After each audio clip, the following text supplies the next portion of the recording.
Well, welcome everyone to another episode of Cooking with Chef Johnyshwa. Today we are making chicken soup.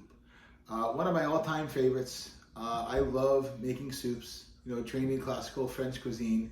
I've been making soups my whole life, and literally could make a soup every single day for a year, and never make the same soup twice. Really love it. We all know the base of a really good soup is, of course, the chicken stock. I had some chicken stock that I made from a rotisserie chicken.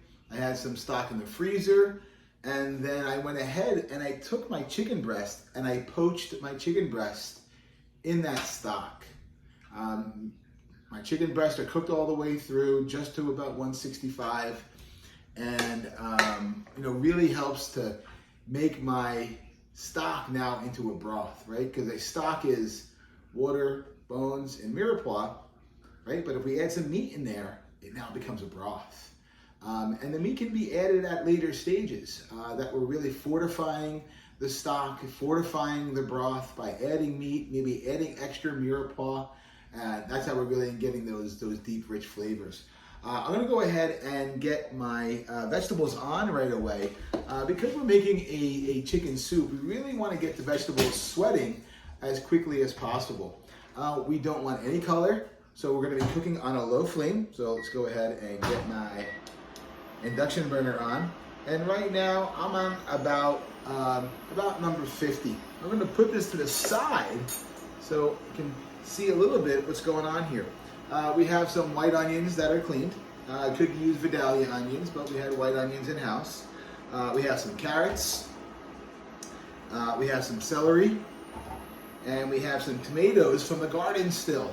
We pulled a bunch and we let a bunch ripen. And these are them. Not the most, sweetest tomato, but I think they're gonna work out really well in our soup. And we have a little bit of green beans. We'll talk about how we're gonna add our vegetables, when we're gonna add our vegetables, and then in which order. So I'm gonna go ahead and start with my onion. I have the onion cleaned, and we're gonna start with the back core of the onion. I'm gonna use just the tip of my knife. And I wanna go about a 1/4 inch. And I'm gonna make strips. I'm gonna leave the back of the onion together to kind of hold it, okay? I'm then gonna come through here, and then I have my automatic dice, okay? I wanna get my onions on as quickly as possible. I do have this on, and I don't want any caramelization, so I don't want the pan to get too hot. So instead of waiting for my pan to get too hot, I'm gonna start adding my onions in. Again, I have them nice and low, and I have a little bit of olive oil. Got about 2 tablespoons of olive oil that's in there, and that just acts as a conduit to help get those onions cooked. You could use butter. You could use a more neutral oil, like vegetable oil or canola oil or safflower oil, right? All works really great. I like olive oil. I like the flavor of olive oil. I like that it's a monounsaturated fat, and it's healthier for you. And we really love the flavor. And if you watched any of my shows, always cooking lots with olive oil. We're putting olive oil on our popcorn. We really use olive oil much. So I went with 3 onions. These were medium, I wouldn't even say large onions, medium to small onions. And we're just gonna go through all of them, and we're gonna be dicing them. What's really important is that we cut our vegetables within the same size. We're gonna talk about the keys to a good soup. And if you've been in my class, the kids in school know, there's certain things that we look for in a soup, okay? One is the length of time that it's cooked for. In general, soup, and we're, with cream soups and, long bean soups and things, aside, about 20 minutes is about the average time that we cook a basic chicken soup. You may have grown up like me and watched my mom cook the whole chicken in the water, and pull the meat off of the bones, right? Throw in all kinds of vegetables. All right, so now I have all my onions in there, and I'm gonna start to get my pan nice and hot. I'm gonna go all the way up to 100, okay? So my mom would pull so much meat off of the chicken and throw it all back in, and it was all shredded. You know, I have to say, I wasn't a big fan of my mom's chicken soup. And, but I thought that's what soup was really all about. You know, I had no idea, as I learned in culinary school, a little salt help pull the moisture out of the vegetables while they're sweating. I didn't really get well in culinary school that, you know, soup could be something really different. You know, so soup really has become something to me, you know, it can be very clean, it can be very light, right? Fat-free, it can be low carb, and I don't mean carbs, I know the carbs coming from your vegetables, but, you know, it's not heavy pasta or heavy starch with potatoes, which, you know, you may have a little bit in there. All right. So I want to get the rest of my mirepoix going, right? And we all know mirepoix, 50% onions, 25% carrot, 25% celery by weight, okay? By eye also, really depending on what you like. You know, so I'm going to take my carrot and I'm just going to cut my carrot into thirds. And again, each one could be a little different. Some carrots that could be a little smaller, could be cut in half. But what we're looking for is the uniform in color, okay? Which is really important, okay? Talk a little bit more about the sweating technique. You know, I have the onions on, and they're on high right now, which is the saute technique, right? Saute, small amount of fat, high heat, okay? But we're not going to leave it on this technique for very long. If I leave this too high, what's going to end up happening is I'm going to start to caramelize the sugars in the onions. And we don't want that. We want the onions to turn clear and translucent. Okay? That's when the sugars are going to be at their peak and to the point where they're almost a little sticky. Right? The sugars start to really come out of them. Okay? But I don't want to sit here forever either. So I have it on 100. And what I'm watching for is there's no caramelization and there's no fond, right? That melted goodness that sticks on the bottom that we go after for sauces. But for my chicken stock, for my chicken soup, that could end up changing the color and drastically changing the flavor of my soup. So I have to be very careful that I'm going to sweat my vegetables. You know, I'm watching them. I'm on high, right? Living a little dangerous. Okay? So I have all my carrots cut into sticks. Now I want to come back through my carrots, and I want to do a nice, I don't know, medium to small dice. I'm not really getting my ruler out. But I'm trying to use consistency so then when my vegetables are cooking, I know they're going to not only cook evenly, right? But there's even something just as important is the reaction that I'll get from my guest, from my customer.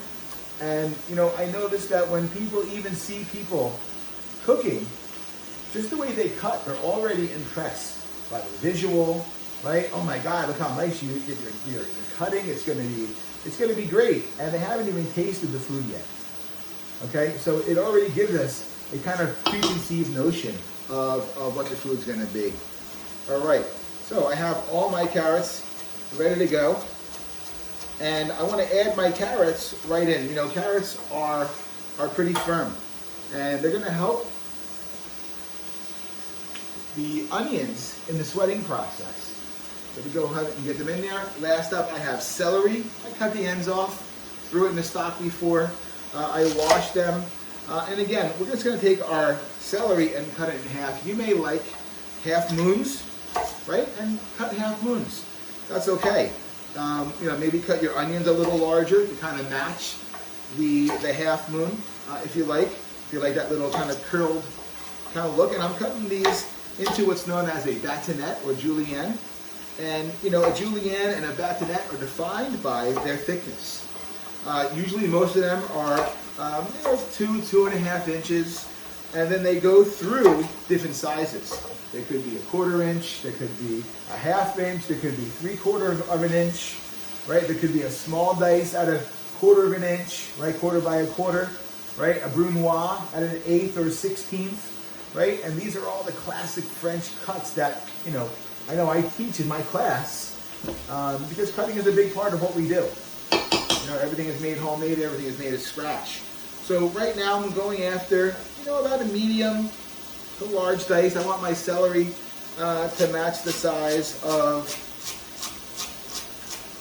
my carrots. You know, notice my technique when I'm cutting, right? I know it's a little difficult to see in here today, but holding my hand, right? Have the knife against my hand and usually use that rocking motion, right? Not leaving any fingers exposed where you could, you know, end up cutting them, okay? We're gonna keep our seasoning really simple today. We're just gonna add salt and pepper, and then we'll add a little bit of bay leaf once the soup comes up to a boil, okay? So we have all of our celery cut, and I'm gonna start to add that to the rest of my mirepoix. Now, how will I know when my vegetables are done sweating, right? I can hear all my kids on Facebook at home saying, when the onions are clear, when they become vibrant in color. And those are the things that we're really gonna be looking for. You know, when our onions turn translucent, and if you see, you know, if you really look at the onion on here, you know, they're really starting to turn translucent at this point. So I know they're becoming super flavorful, right, nice and sweet. And then I'm gonna wait for the carrots and the celery to turn a bright color, bright orange and bright green. And then I'm gonna know that my my vegetables are done sweating. I have two secondary vegetables that, you know, I said soup cooks for about 20 minutes. So after about 10, 12, 13 minutes of cooking, I'm gonna add in my second round of vegetable, and that's gonna be the green bean, okay? Now, personally, I want my green beans to match the size of my chicken. So mirepoix is matching this one size, right? And then we can go up one more size to the size we're gonna do the chicken. So I'm gonna get these cut a little bit larger, right? Now you may wanna cut your green beans small, right? You may wanna dice your green beans, okay? Whatever you're gonna do, you know, do it. But what really is, I think the key is, when do you add them? You know, because you really want the whole soup to be cooked at the same time without anything being overcooked or undercooked, right? And that's why I really have my chicken. My chicken is cooked. So really, I'm gonna wait about, again, around the same time as I add my green beans, I'm gonna add my chicken in and braise that for the last 10 minutes of the soup. And then we're gonna add our tomatoes probably the last couple minutes. Okay, and they can stew in there. So, this is looking really great, right? My vegetables really sweating out, right? And I have this nice big pot for you today. I didn't see me reaching all the way over for you. Well, I really, you know, important. I wanted to see you, have you see this sweating process and use this nice size saute pan. Okay, for the chicken, again, I did poach my chicken. I have just regular chicken breast. Just off just to the side so you can see a little bit better. And I'm gonna be trimming my chicken, you know, all the ends, and I could save this, and I had a bowl I have off to the side over here. I'm gonna put all the excess fat and trim, because the last thing you really want in your soup is any, you know, hard pieces of fat or, you know, pieces of connective tissue or, you know, things like that, what may be on there. So you wanna make sure any of those big pieces of fat, we're gonna go ahead and trim them off, okay? Even on the front here, up by the chicken tender, right? We had a little bit of grizzle on there, a little bit of, I don't know, I wouldn't say a vein, but you know, something that we really don't want. Okay, I have my pan here. I have some juices in there. I'm gonna go ahead and add those juices right in, not wasting anything. And I'm gonna go ahead, I'm gonna dice my chicken, okay? And again, I'm gonna go a little bit larger. This is gonna be our dinner tonight. So, you know, maybe if I was just serving as an appetizer, I might cut my chicken a little smaller. But because this is going to be our dinner, I'm going to go just a little bit larger on our dice here, and it'll give you more of that, you know, that dinner feel. Okay, so I'm going to keep my chicken right on here, always going back to my mirepoix, and really making sure that it's not sticking. Right, I'm not getting any caramelization. I'm still on 100 over here, which is great, right? A lot of moisture is coming off these vegetables, and that's also cooling the pan down as it's cooking. Those onions are becoming nice and clear, right? And all the other vegetables, as you can see, are becoming vibrant in color. All right, so I'm gonna go ahead and dice the rest of my chicken, okay, and get that going. And we're just about ready to add our chicken stock, okay? Before I use my chicken stock, I had to restrain it. I had a lot of sediment and I don't know, pieces of chicken that had been put in there from the poaching process. So I just put my strainer over a bowl. I strained the chicken stock, made sure I didn't pour it down the drain. Only my sister would understand that joke. Yes, I asked my sister to strain chicken stock while I was out, and they came home to a refrigerator full of bones, and the chicken stock had been poured down the drain.